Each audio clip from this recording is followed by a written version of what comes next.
And here we go again. Take 400. No, I'm just kidding. 3, 2, 1.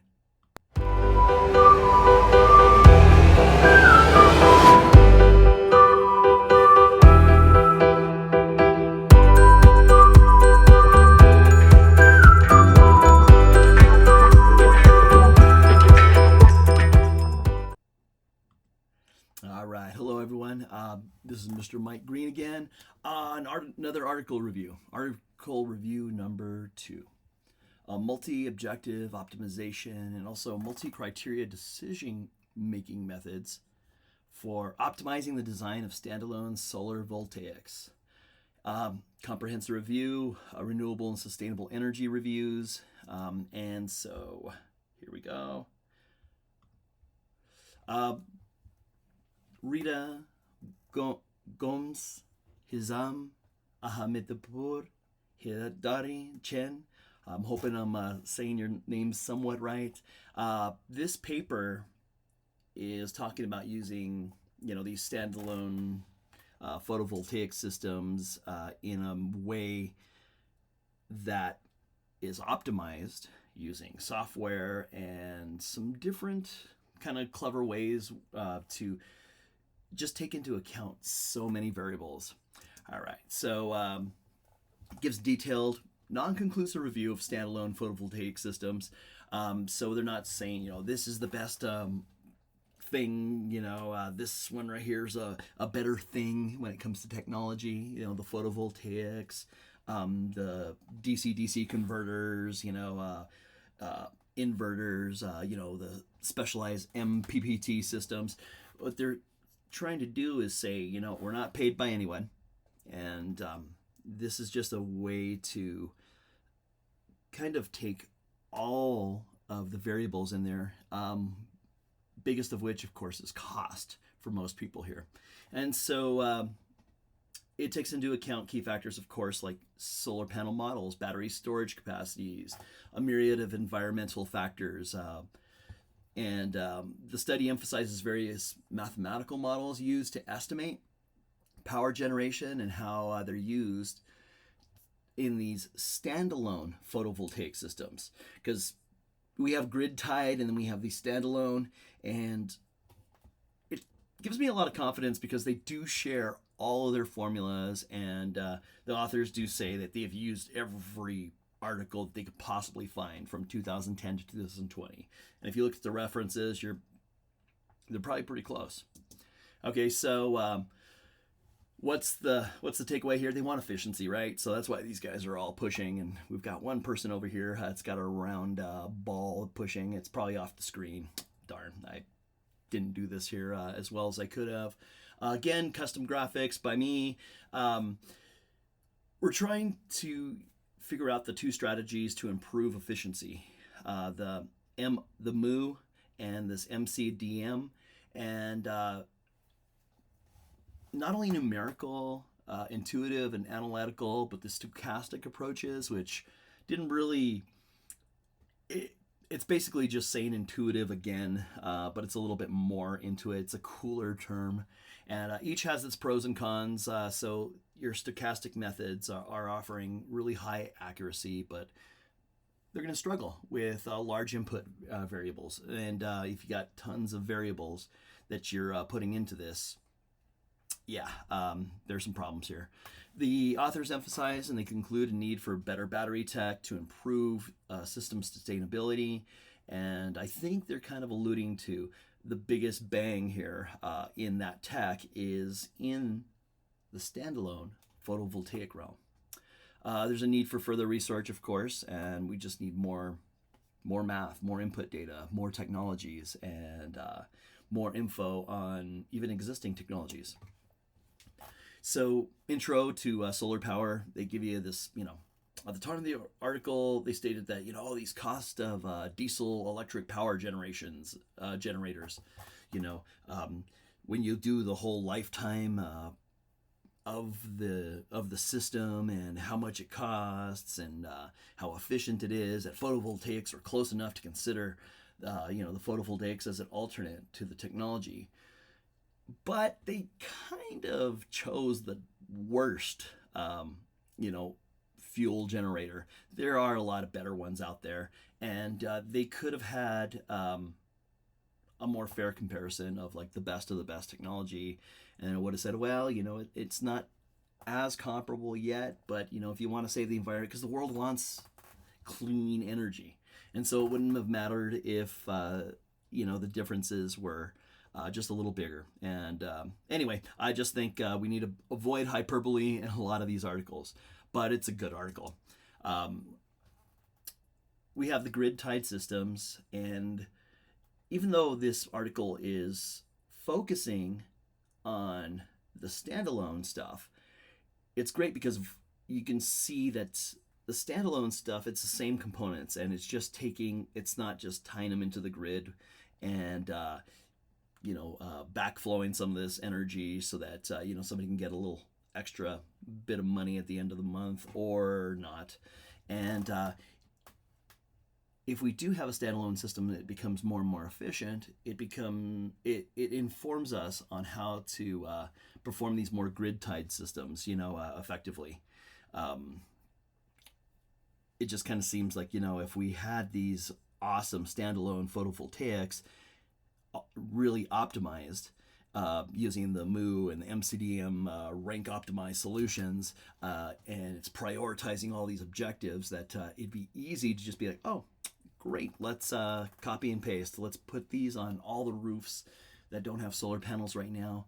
And honestly, if we weren't even using batteries in these systems for big cities, there's always a need for electricity. So while they're generating electricity, they can just be loaded right onto the grid, and they wouldn't have to deal with, you know, the efficiency, the power losses of storage and retrieval, and it would in turn make their systems more efficient. But this is standalone systems. Intro to solar power, key components, well, solar panels, right? An inverter and battery storage. And of course, there's more to it, you know, because if you have these DC converters with the MPPT to maximize the systems, there's all the smart, intelligent components that can be in there, like charge controllers that which should have the MPPT stuff there, and then DC AC inverters, you know, to take from like the DC bus to the AC bus, and then, you know, rack mounting systems, you know, and what kind of you know, servos and motors are we going to use to make alterations for like to use the monitoring systems and software, you know, junction box disconnects, and even I think they even talked about the wires, you know, like having exceptionally long runs, you know, the sizing of wires, you know, and they could probably even go further, you know. It's like, oh, well, what about solid versus stranded wire, and a myriad of other things. So global trends. Well, things are becoming cheaper. There's always technological advancements. There's tons of you know, microgrid integrations that we can do. We can have neighborhoods connected. That could be standalone photovoltaics, but then, you know, if your neighbor's needing help, you know, there's a little call for help or something, and maybe these, if there's the possibility of connecting to your neighbors, you know, we can all help each other out. Hybrid systems. Right now, I believe really we should have some sort of hybrid system for any solar panel, because like out here in the Navajo Nation, we've had solar panels installed on community members' homes that were done free from you know, some of the universities that are local. Good intentions, but then grandma and grandpa forgot to get wood, or they didn't get wood because they thought, oh, they got free electricity, and so they went down to Family Dollar over here and they purchased a couple extra, you know, portable heat systems, you know, little space heaters, and by 9 o'clock at night they'd used up all their energy. They didn't have any way of keeping warm, and they expired. They died, right? We realize that it's growing pains in the big city, but it could have deadly consequences in rural areas. So we really need to be responsible when we're pitching these, and we need to make sure we're informing people of these probable circumstances. We have some wicked cold winters, and sometimes we'll have drought and then torrential rainfall. It's one of the things that makes the Navajo Nation, Hopi and Zuni, very beautiful. While government incentives and policies are always part of this, and that's one of the reasons why all of our equations have these cost components, right? And the LCOEs and the smart technology and the IoT of devices, Internet of Things devices. So we have our cell phones that can monitor, change, and alter stuff. And this emergence of AI, it's going to be pretty awesome. A lot of that guesswork will be offloaded to an AI who can maintain this stuff. And even if we're just using tiny machine learning, which doesn't take a lot of computing cycles, sustainability and environmental goals are always on the forefront, and we need to be very clear about what our objectives are. And unfortunately, with the cost component always and the government incentives always championing the money, and it's weighted in these formulas to really be big. The sustainability and environmental goals are taking kind of second seat to that. Business models, financial opportunities, very cool, because now the businesses are thinking, oh, well, we can get some breaks on this, and we can do this, and it looks good, it might help us get a loan, and more power to them, because we need every system, every economic entity to have some skin in the game, right? And I am going to be applying for a business license here, and I want to integrate a lot of renewable technology. I'll let you know about that in a later video. All right, so standalone photovoltaic systems, intro, components, performance, configurations, applications, kind of in the article talks about these things. We'll glaze through them because this was a monster huge article and I don't want to keep you here too long. So the must-haves, in your arrays, you got to have your batteries, especially if you're off-grid, right? And you've got to have those DC to DC converters with the MPPT. And the MPPT multi-point power, technology is going to help us get the best energy, the most energy, the most efficient method of taking the power from the solar panels, and getting all the ducks in a row here, going through to maybe the DC to DC charge controller for the battery, or just right to the IO bus. And then these DC AC inverters, they aren't necessary in certain very small applications, and even having an AC bus isn't necessary. But we like this stuff because most of our devices are AC. But if you've got an RV, you've got a Hogan that can just deal with some little DC LEDs, and you might have one of those DC refrigerators that came from an RV. It can happen, and lots of stuff, dear. Oops, sorry. Okay, so the things that affect, like say the solar panels here, temperature and dirt, are really big. So the dust right there, I put this on the bottom because it was like, 4% to 26% efficiency loss, and in places like Iraq and Malaysia, and these areas that are where all they say is like, well, we need some new auto cleaning materials or dust resistant materials, and the only way to kind of avoid that is cleaning them. So there wasn't a whole lot of ways to integrate dust into the model here. But temperature, we have, this typical 77 degree Fahrenheit, 25 Celsius standard test condition, where every degree above, there's an efficiency drop. And, it varies amongst panels. And that's why we need to take into account many different panels. Maximum power point tracking, crucial. for optimizing the power output from the panels, implemented in solar charge controllers, inverters, basically anything with a brain can have the MPPT in there, and really should, right? So that's the converters, the charger controllers, even the DC AC inverters.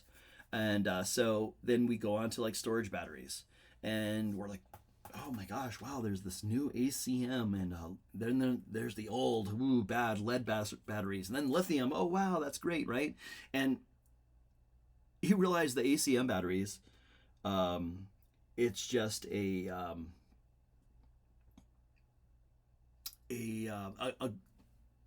permeable glass membrane it's a lead acid battery. It's the same thing. It's just allowed to go on its side and be in different orientations, and so it's still a lead acid battery. And lead acid, these lead acid batteries are seemingly, they're how do we put it? They're mature technologies. So we know a lot about them, and so we need to not just throw them out because lithium is the cool new more advanced thing. We need to make sure that we're getting all the technologies moving forward. Okay, so system configurations, advantages like say fixed systems, they're lower cost, easier installation, and this is what's going to happen with most of the standalone photovoltaic systems. You don't have, out here in the Navajo Nation, we don't have all these specialists just hanging around. We go to Gallup, and there was this one solar shop, and I think it's for sale now, and it's just they didn't make enough money. It doesn't mean that people aren't interested in the technology. It's just they want to understand it themselves. We like to be able to fix things ourselves, and that's why there's this kind of like, we're not going to have an electric vehicle when we have to go an hour and a half off a dirt road, up in Lukachukai Mountain, and so we also are going to be buying probably our solar panels at Walmart. We're not like the fancy city people, who, we call up a contractor while we're, at our jobs, and we schedule it, we pencil it in, life goes at a different pace here, and we often don't have, reliable cell phone service or internet, and even power fluctuates. We have brownouts and stuff out here, and people are like, really? And yeah, in some of our, our towns and cities, we've got stuff. I know I pay for, oh gosh, what is it? Elon Musk's internet, Starlink, and so I have good internet here, but I had to pay for that because I couldn't trust the school's internet here. Okay, well anyway, some of the advantages of articulating is that there are significant gains that can be had, by articulating, moving these solar panels, and even the software can make micro adjustments and take in to account even meteorological data, and I postulate that it would choose not to even do adjustments during a day where the gains would be just minuscule, and so we need to program that in there. So the disadvantages of fixed systems, obviously, maximum power can't be utilized all the time. There's just it's kind of like the watch that's broken. It's accurate twice a day. But we realize if there's not much of a gain in adding motors and everything else, which take batteries, which take power, and so we need to make sure we're putting those parameters into these decision-making models. Right, and articulating motored systems they're a little more costly and complicated on the hardware side of things, but software can make it pretty easy. And if we integrate more of these devices, and it can be done on your cell phone, then we'll just have our eighth grader kind of set them up for us, right? Okay. Okay, as specified previously, the standalone systems are often the only choice in remote locations, and installed, we want them to be low maintenance, low cost. Yeah, so we have to have those cost estimates in our multi-objective algorithms. Another advantage is installed. They don't require end user to continually fuel the system. So yeah, we don't have to haul up, any tanks of gas like some of our community members do, or they bring in their propane tanks, and just fill those periodically. If designed and sized right, they should be low maintenance and can last for decades. I know some people, 40 years and such, but we need to go with worst case scenario and really adjust for, we don't know what can happen out in the middle of nowhere. And maybe even plan to have another little system that can, or if we had these things plug and play, that'd be pretty awesome, where we could just grab the panel, go over there, unplug a little a dongle or something, and it's out of the system. But anyway, many rural areas don't have roads or easy access to the components. I know in Havasupai, it's a 6-hour donkey ride, or you have to come in like once a week when they have a helicopter go out there.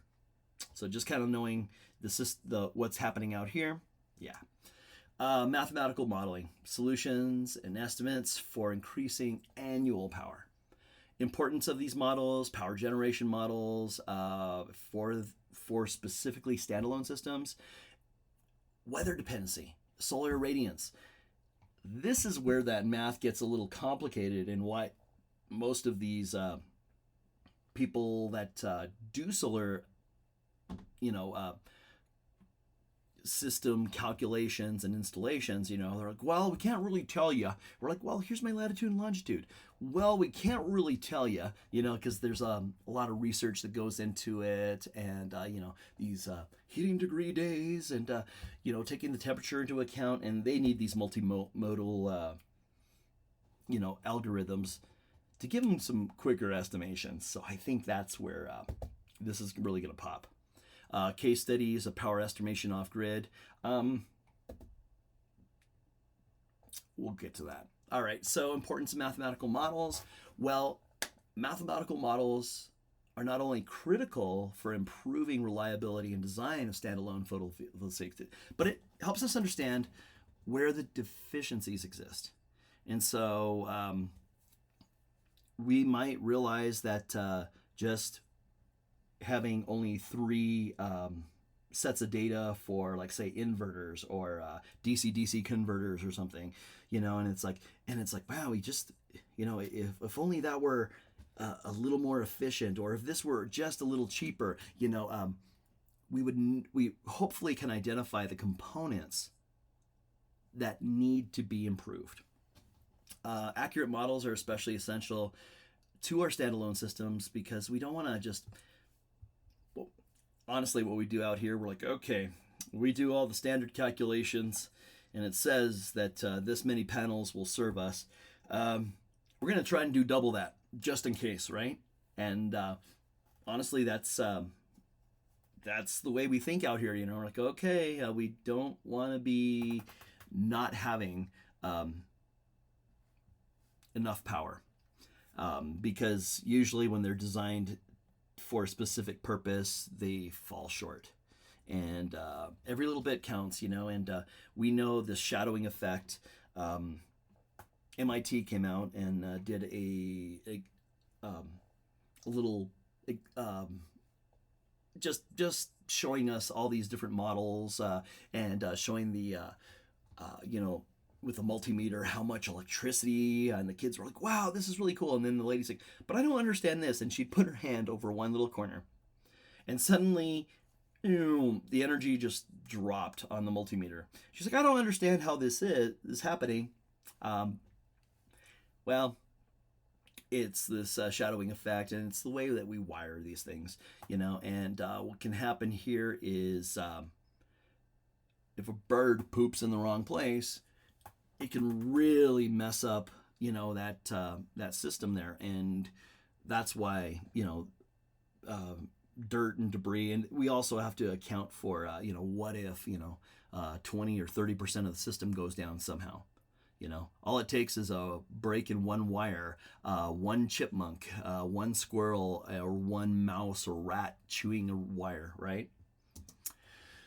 Power generation models, they've got a summary of like all these off-grid system formulas, and it's like, oh, design load, watt hours per day, sunshine hours, and it's neat that we have these, and I definitely want to save these, because they're probably going to be essential for when we're creating these software programs that are going to be helping us choose our specific layout and for the most efficient photovoltaic off-grid.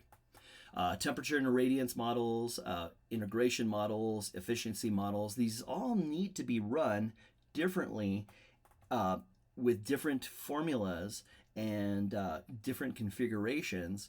And that's why we kind of need the MOO technique and the MCDM techniques. So like the Pareto front solutions methods, they're generating a set of optimal solutions that balance multiple objectives. And so that's where the MOO is going to come in, right?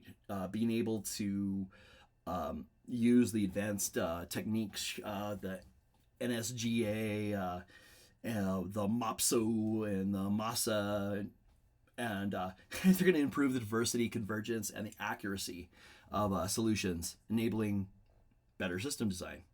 And Table 1 summarizes it. Different models for power generation, ranging from simple equations. And if we're, looking at, like pseudocode, how to, make these decisions based off of different parameters. And, it's like it can be kind of convoluted and look like a DNA model, after a while, but anyway, when we go and look at 3D models, we can do flow charts, and we can have AI do a lot for us in the sense of helping us whittle down the best possibilities using these multi-objective optimization techniques. Okay. Battery sizing models and designs, the lead acids, all these self-sufficiency ratings, and basically the technology that's going to be put into these. These things are going to have, computer chips. They're going to be better stewards of their own power, eventually. And we want to have this technology go in that direction because people out here, again, in rural areas, they want to be able to just plug the thing in, and have a smart, DC-DC converter with MPPT, advanced dynamic technology that it can actually change the algorithms if it's, got some idea that maybe it's not being optimized, or if there's, some kind of condition that's making things wonky. Life cycle, we need these things to last a little bit, and we're getting better on there. And so this is all moving forward. Case studies. Well, for improving the accuracy of these systems, every little bit counts. And, they're saying, oh, Pakistan studies comparing lifetime costs of this. But the author did state that study didn't include the data. And so right there, I take it with a grain of salt. Yeah, okay. Sure, that's great. But I only see it as trend data. I don't see it as real data. I can't... I don't want to hang my hat on that because I don't see how they did this stuff. And so, I know there's a lack of the math lab Simulink data that is supporting all these claims or any other of the myriad of models, right? So optimization basics. There's challenges, and we've got these models, multi-objective algorithms to kind of select groups. And then we have a multi-criteria decision-making technique, which really whittles down, it kind of ranks things, right? So the methods help prioritize and select like the best configurations from the Pareto front based stuff. So you need the moo, and then you move on to multi-criteria stuff, and then. But just remember, it's taking sizing, economics, and different parameter tweaks into it as well. And then, of course, you got the analytical versus the stochastic models. And so that's really what it is, because the intuitive, that's kind of stochastic. It's just stochastic's a better term for it. People don't say, oh, it's, kind of intuitive with math. Advanced optimization, of course, we're going to end up using artificial intelligence and machine learning. These genetic algorithms will be utilized. Lots of things from nature, the swarm technology, the just hybrid optimization would be even more technology variables that can be added into the algorithms. And so these things can grow and get bigger. And we also know that, certain models can't handle high numbers, or they kind of max out at the number of variables. Things just start to kind of fall apart. And cost reduction strategies are always at the forefront of these current formulas. Other case studies, genetic algorithms for sizing, hybrid optimization, energy storage, battery optimization, cost reducing strategies. They all kind of incorporate some of the same stuff. But the key takeaways, the impact, the real world application is that if we improve the standalone systems, we're going to be able to improve the whole industry, because the standalone systems are a little safer, more easily, manipulated, and they don't have maybe as many regulations to kind of overcome. And even the most expensive methods are still within the realm of possibility for research purposes. And I love this flowchart. Optimization processes for these this is the data, right? Meteorological data, electrical load, economic parameters, technical parameters, specifications of systems, and then the type of sizing models, intuitive, numerical, stochastic, hybrid. And so I love flowcharts, and these are easy, because then I can throw them into like 3D, cool things, and that really seems to pop with some people, and it keeps them awake, right? Now, hold on, let's go. Future decisions, marketing research. Here we go. So when we look at the end here, rank optimum configurations of systems. So we want to be able to give them, this is the best. This one has an A minus. This one is a B plus. This one's this, and it's like, okay, that's awesome.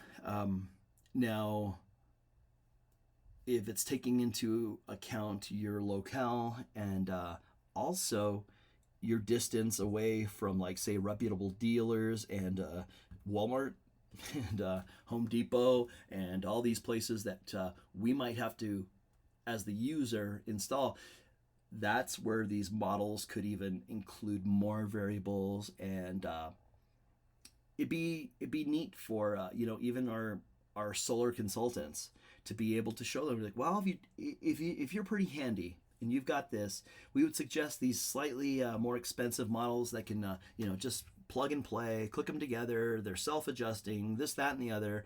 And but if you want us to go out and check and do this, it's going to benefit everyone, including those people who are trying to bring about this technology in a bigger way. Marketing research, future work, ancillary, secondary services. Well, the role of advancing technology in the MPPT area beyond the limits of output-based amp ratings, max input voltages, and use of only 12 and 24 volt systems. I mean, imagine if it could handle a 36 volt or 40 volt or even the 20 volt, And I'm just thinking of all the different tools that I've had, the old 18 volt DeWalt tools, the newer 20-volt tools, and the flex power. And imagine if we had these battery chargers that were mounted on the wall, hooked up to I don't know, our DC or DC-AC bus, and it utilized this because our converters or charge controllers, could sense it and automatically switch it for us so we wouldn't be losing the power. And even some of that power that's not quite big enough or consistent enough could be utilized through another lower volt bus, something fun like that. And seems we could have had a lot of these problems fixed by dynamic software. Okay, actually, imagine poor countries and communities able to use all these things and even some of their older batteries. And if we just really had, these super smart charge controllers that could analyze, do a test on the battery, figure out its health, and then adjust, the algorithms and charge it appropriately. I mean, surely we could do this on the software side and put together the hardware eventually. Research and development to the next gen optimization. Well, meteorological data is really that wild card for so many people. Like, oh man, is it going to snow? Well, we need the Farmer's Almanac to try and figure out, what we probably can expect. Even, once every 50 years, 120 years, this happens. And if we had just live data being updated to these systems, like everybody and their mother has internet now and cell phones, and so if we had these remotely monitored devices, they wouldn't have to be as smart. This could be cloud computing, right? And integration of more distributed SAPVs into our existing smart grids are honestly going to they're going to buy us time, so that we're not just spending crazy amounts of money redoing the entire grid, and instead we're spending the money more effectively on, like say, these SAPVs and enhancing the grid stability because they're generating their own electricity. In the rural areas, we have battery banks that might even be able to help out the neighbors because we're going to be a shared system there. We can island ourselves, so that the larger grid system can have a little bit more juice for emergencies. And then in big cities, if we don't have, let's say batteries per every residence, which, in an apartment, honestly, you can't spare the space. And why would you want to have a battery when there is electrical draw on the grid? People always need electricity, and so while we're generating electricity, we can immediately have it available to them, and we're just offsetting all that usage. And the generated systems from some bigger power plant, we can maintain a better bolus of electricity for at nighttime, whenever we're not generating electricity.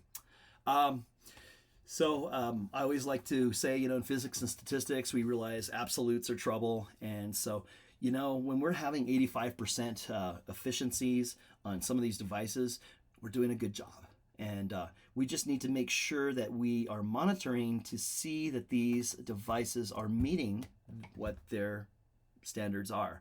And I believe that when you cheap out on the components, you realize that the claims on those components don't match up. And that's also why we end up having to just say, we're going to double size, what we're doing out here, especially when we're mixing and matching components.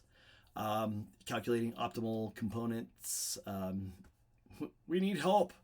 The software is going to help us. And now I think that's what this paper is saying. And it can make very complicated decisions much, much faster and save us money. And I thank you very much. My name again is Mr. Mike Green. I appreciate everyone who's watching this. Yes, I generate a lot of art for my passion here, and I guess it's time to go ahead and put my credits up, huh? Yeah, so we transition to credits. There we go. Hope you enjoyed this. If there's any articles that you'd like me to review in this kind of style and format, let me know in the comments. I don't know if I'll make this public. I have to ask my teacher, because this is actually for, as you could tell, a EE 512 class. God bless you all, and my name again is Mr. Green. Catch you later.